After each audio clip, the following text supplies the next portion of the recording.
Eat that frog by Brian Tracy. सबसे मुश्किल काम सबसे पहले। लेखक ब्रायन ट्रेसी। कम समय में ज़्यादा काम करने और टाल मटोल छोड़ने के 21 बेहतरीन तरीके। अध्याय 1। दावत की मेज़ सजा लें। जीतने के लिए आप में एक गुण होना ही चाहिए और वो है निश्चित उद्देश्य। ये ज्ञान कि आप क्या चाहते हैं और उसे हासिल करने की तीव्र इच्छा। Napoleon Hill. अपना मेंढक चुनने और उसे निगलने से पहले आपको स्पष्ट रूप से ये तय कर लेना चाहिए कि आप जिंदगी के हर क्षेत्र में क्या हासिल करना चाहते हैं। स्पष्टतया शायद निजी उत्पादकता की सबसे अहम अवधारणा है। कुछ लोगों के ज़्यादा तेज़ी से ज़्यादा काम करने का सबसे प्रमुख कारण ही यही है कि उनके लक्ष्य और उद्देश्य एकदम स्पष्ट होते हैं, इसलिए वे राह नहीं भटकते। आप क्या चाहते हैं और उसे पाने के लिए आपको कौन से कदम उठाने होंगे, इन बिंदुओं के बारे में आप जितने ज़्यादा स्पष्ट होंगे, टाल मटोल छोड़ना, मेंढक निगलना और हाथ का काम पूरा करना उतना ही ज़्यादा आसान होगा। टाल मटोल करने और प्रेरणा की कमी का खास कारण ये होता है कि आपकी मानसिकता अस्पष्ट, दुविधापूर्ण और धुंधली होती है। आपको ठीक ठीक पता ही नहीं होता कि आप क्या, किस क्रम में और किस कारण करने की कोशिश कर रहे हैं। आमतौर पर सभी के सामने आने वाली इस स्थिति से बचने के लिए आपको एड़ी चोटी का जोर लगा देना चाहिए। अपने प्रमुख लक्ष्यों और कामों को ज़्यादा स्पष्ट करने की कोशिश करें। यहाँ पर सफलता का एक महान नियम बताया जा रहा है। कागज़ पर सोचें।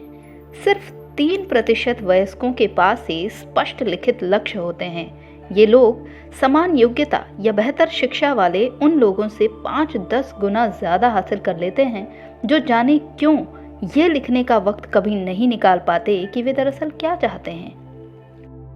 लक्ष्य निर्धारण और हासिल करने का एक शक्तिशाली फॉर्मूला है जिसका इस्तेमाल आप जिंदगी भर कर सकते हैं। इसके 7 आसान कदम हैं। अगर आपने अब तक ये कदम उठाना शुरू नहीं किया है तो इनमें से कोई भी कदम आपकी उत्पादकता को 2 से 3 गुना बढ़ा सकता है। मुझसे सीखने वाले कई लोगों ने 7 हिस्सों की इस सरल विधि की बदौलत सिर्फ कुछ सालों, यानी कई बार तो चंद महीनों में ही अपनी आमदनी नाटकीय ढंग से बढ़ा ली। पहला कदम, स्पष्ट रूप से तय करें कि आप चाहते क्या हैं।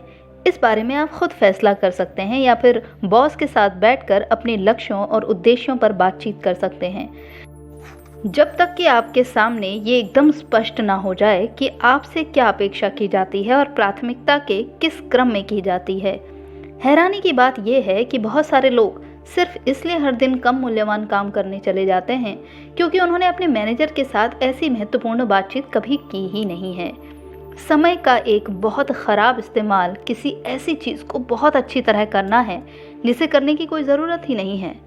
स्टीफन कोवी कहते हैं कि सफलता की सीढ़ी पर सरपट चढ़ने से पहले ये पक्का कर लें कि ये सही इमारत से टिकी हो। दूसरा कदम, इसे लिख लें। कागज़ पर सोचें। लक्ष्य लिखकर आप इसे एकदम सटीक बना देते हैं और मूर्त आकार दे देते हैं। आप ऐसी चीज़ का सृजन करते हैं जिसे आप छू और देख सकते हैं। दूसरी तरफ जो लक्ष्य या उद्देश्य लिखा ही नहीं जाता वो सिर्फ एक इच्छा या फैंटेसी ही रह जाता है और उसके पीछे कोई ऊर्जा ही नहीं होती। अलिखित लक्ष्य दुविधा, अस्पष्टता, गलत दिशा और असंख्य गलतियों की ओर ले जाते हैं। तीसरा कदम, अपने लक्ष्य की समय सीमा यानी कि डेडलाइन तय कर लें। यदि ज़रूरी हो तो उस मुख्य समय सीमा को कुछ छोटी छोटी समय सीमाओं में बांट लें, यानी कि सब डेडलाइंस में। समय सीमा तय न की गई हो तो लक्ष्य हासिल करने की कोई जल्दबाजी ही नहीं होती। ऐसे लक्ष्य की ना तो कोई वास्तविक शुरुआत होती है और ना ही कोई वास्तविक अंत। समय सीमा और काम पूरा करने की निश्चित जिम्मेदारी स्वीकार किए बिना आप स्वाभाविक रूप से टाल मटोल करते रहेंगे और बहुत कम कोशिशें करेंगे। चौथा कदम, उन सभी कामों की एक सूची बनाएं जो आपके मुताबिक लक्ष्य तक पहुंचने के लिए आपको करने होंगे। जब भी इससे संबंधित कोई नया काम दिमाग में आए उसे भी सूची में जोड़ लें। सूची तब तक बनाते रहें जब तक कि ये पूरी ना हो जाए। ऐसी सूची ज़्यादा बड़े काम या उद्देश्य की स्पष्ट तस्वीर होती है जिसे आप हमेशा देख सकते हैं। ये आपको दौड़ने का रास्ता बता देती है। ये इस संभावना को काफ़ी बढ़ा देती है कि आप अपना मनचाहा लक्ष्य हासिल कर लेंगे और समय सीमा के भीतर ही कर लेंगे। पांचवा कदम, सूची को योजनाबद्ध रूप दें, इसे प्राथमिकता और क्रम के आधार पर व्यवस्थित करें। अच्छी तरह सोच विचार कर ये फैसला करें कि आपको कौन सी चीज़ पहले करनी चाहिए और कौन सी बाद में। ये भी तय करें कि किसी चीज़ को करने से पहले और बाद में आपको क्या करना होगा। इससे भी बेहतर होगा कि आप योजना को पूरी तरह दृश्यात्मक बना लें। मसलन एक कागज़ पर बॉक्स और गोले बना लें जिसमें तीरों और लकीरों के जरिए हर काम का बाकी कामों से संबंध बताया गया हो। परिणाम देखकर आप हैरान रह जाएंगे। जब आप अपने लक्ष्य को निश्चित कामों में बांट लेते हैं तो उसे हासिल करना बहुत आसान हो जाता है। लिखित लक्ष्य और कर्म की व्यवस्थित योजना की बदौलत आप उन लोगों से बहुत ज़्यादा उत्पादक और असरदार बन जाएंगे जिनके लक्ष्य सिर्फ मन में ही होते हैं। छठा कदम, अपनी योजना पर तत्काल अमल करें। कुछ भी करें। औसत योजना जिस पर उत्साह से अमल किया जाए उस बेहतरीन योजना से ज़्यादा अच्छी होती है जिस पर बिल्कुल भी अमल नहीं किया जाता। किसी भी प्रकार की सफलता हासिल करने के लिए अमल अनिवार्य है। यही सब कुछ है। सातवां कदम, हर दिन कुछ ना कुछ करने का संकल्प करें जो आपको अपने प्रमुख लक्ष्य की दिशा में आगे बढ़ाए। उस गतिविधि को अपनी दैनिक समय सारणी में शामिल कर लें। आप ये तय कर सकते हैं कि किसी खास विषय पर हर दिन इतने पेज पढ़ेंगे या इतने संभावित ग्राहकों या पुराने ग्राहकों से मिलने जाएंगे या इतनी देर तक कसरत करेंगे या किसी विदेशी भाषा के इतने नए शब्द सीखेंगे। काम चाहे जो भी हो, आप इसमें एक दिन भी चूक नहीं करते हैं। आगे की तरफ जोर लगाते रहें। एक बार जब आप चलना शुरू कर दें तो फिर लगातार चलते रहें, बीच में ना रुकें। सिर्फ यही निर्णय और अनुशासन लक्ष्य हासिल करने की गति को और आपकी उत्पादकता को भी नाटकीय ढंग से बढ़ा देगा।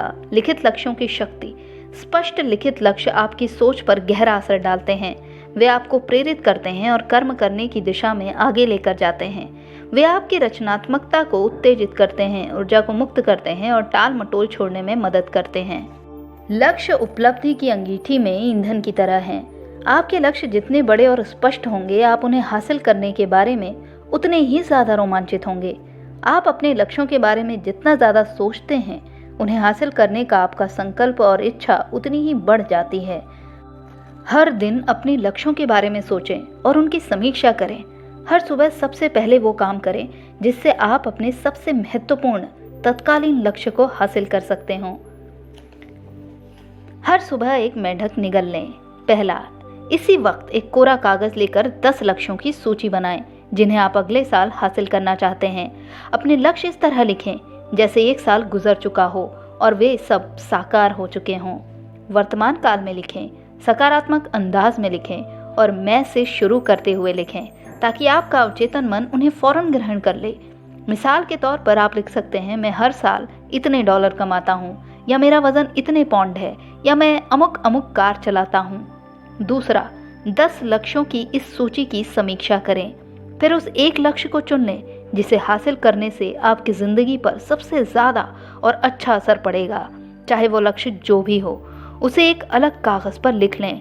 समय सीमा तय कर लें, योजना बनाएं, अपनी योजना पर अमल करें और फिर हर दिन कोई ना कोई ऐसा काम करें जो आपको उस लक्ष्य की दिशा में आगे बढ़ाए।